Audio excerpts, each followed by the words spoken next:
Donc l'autre jour j'ai fait tomber mon Magic Keyboard Apple par terre et il ne fonctionnait plus, ce qui était fort embêtant parce que c'est fort cher. Et donc du coup je me suis dit que j'allais essayer de le réparer moi-même avant d'en racheter un autre. Donc à cette fin, je me suis d'abord rendu compte qu'un des problèmes ça venait du bouton power, du bouton on-off, parce qu'on ne pouvait plus l'appuyer correctement, parce qu'il était tombé sur le coin extérieur droit. Et ça avait recroquevillé l'aluminium du clavier autour du bouton. Donc il a fallu que j'enlève l'aluminium qui bloquait le bouton, et pour ça j'ai utilisé ceci, donc c'est un cutter de bureau, mais vous pouvez utiliser un cutter, enfin ce que vous avez sous la main quoi, pour enlever l'aluminium qu'il y avait en trop.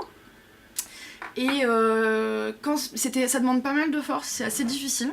Donc pour rendre l'aluminium plus fin, j'ai utilisé une lime. Vous faites des petits mouvements comme ça, de façon à rendre l'aluminium plus fin. Et quand c'est suffisamment fin, vous pouvez le découper du coup avec le cutter. Et ça m'a pris assez longtemps, ça m'a pris 5-10 minutes pour arriver à dégager le bouton, mais ensuite on pouvait de nouveau appuyer dessus et on sentait que le mécanisme il fonctionnait. Donc voilà, ça s'était réparé. En revanche ça fonctionnait toujours pas. Et donc j'ai essayé un autre truc, c'est que j'ai ouvert ici au niveau de là où on met les piles. Et parce que je me suis dit qu'en fait ça avait peut-être atteint un peu la connectivité.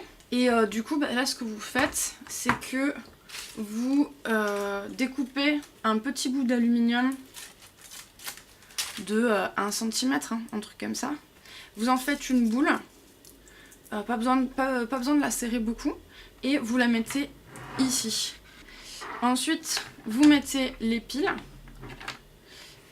et elles vont dépasser plus que d'habitude. Du coup il va falloir forcer un petit peu, vous remettez ça, vous fermez.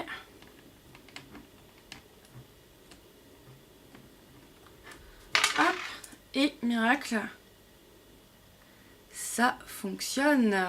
Voilà, j'espère que ça vous sera utile, en tout cas moi ça m'a permis d'économiser un peu des sous.